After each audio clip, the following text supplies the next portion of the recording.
আজ তোমাদের বলবো, তোমরা অনেক গাছের নাম শুনেছ, ফল গাছ, ফুল গাছ। সকলে বলবে হ্যাঁ, এটা তো নর্মাল ব্যাপার।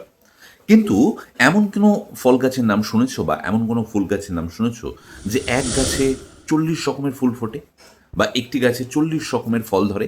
হ্যাঁ, আজ সেই গাছের কথা বলবো।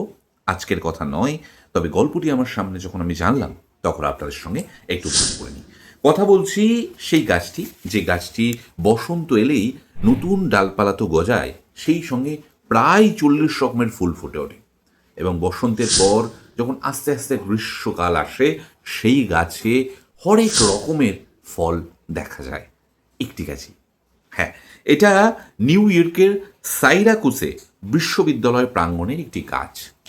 এবং এর আবিষ্কর্তা বা এটি তৈরি করেছেন বলতে পারেন সিরাকুসে বিশ্ববিদ্যালয়ের উদ্ভিদবিদ্যা নিয়ে চর্চারত এক অধ্যাপক শ্যাম ভ্যান অ্যাকেন। একটি ফলের বাগানে তিনি প্রথম সন্ধান পান এবং সেই ফলের বাগানটি প্রায় মরে যাচ্ছিল ঠিকমতো পরিচর্যার অভাবে।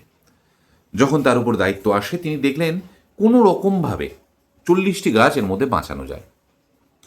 হঠাৎ তার মাথায় বুদ্ধি এলো, বা তিনি বুঝলেন যে আচ্ছা, এই 40 রকমের গাছ যদি একটি গাছে, এই 40 রকমের ফুল বা ফল যদি একটি গাছে করা যায়।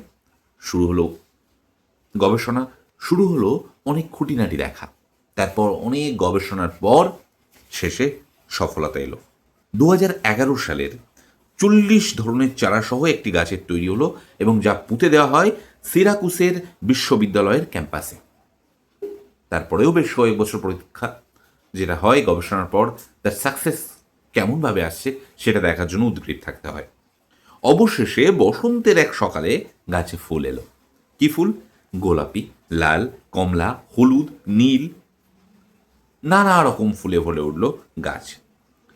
আশায় বুক বাঁধলেন অধ্যাপক মশাই। তারপর যখন ফল এলো, নানা ধরনের ফল একটি গাছে, সবাই অবাক হয়ে গেল এবং অধ্যাপক বাবু তো ভীষণ খুশি।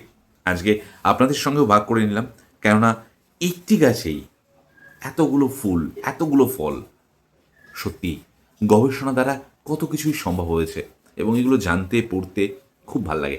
এবং এটার নাম ট্রি অফ 40। Tree of 40। তাজ্জব হয়ে গেলেন তো শুনে? সত্যি আমিও প্রথমটা তাজ্জব হয়ে গেছিলাম, তারপর ভাবলাম না, দেখা যাক, আরও পড়াশোনা করে জানলাম সত্যি ঘটনাটা কিন্তু একদম সত্যি। কেমন লাগলো গোটা বিষয়টি, কেমন লাগলো গল্পটি, অবশ্যই জানান। আর হ্যাঁ, ট্রি অফ 40 যদি আপনার ছাদে হয় কেমন লাগবে সেটাও একটু বলবেন।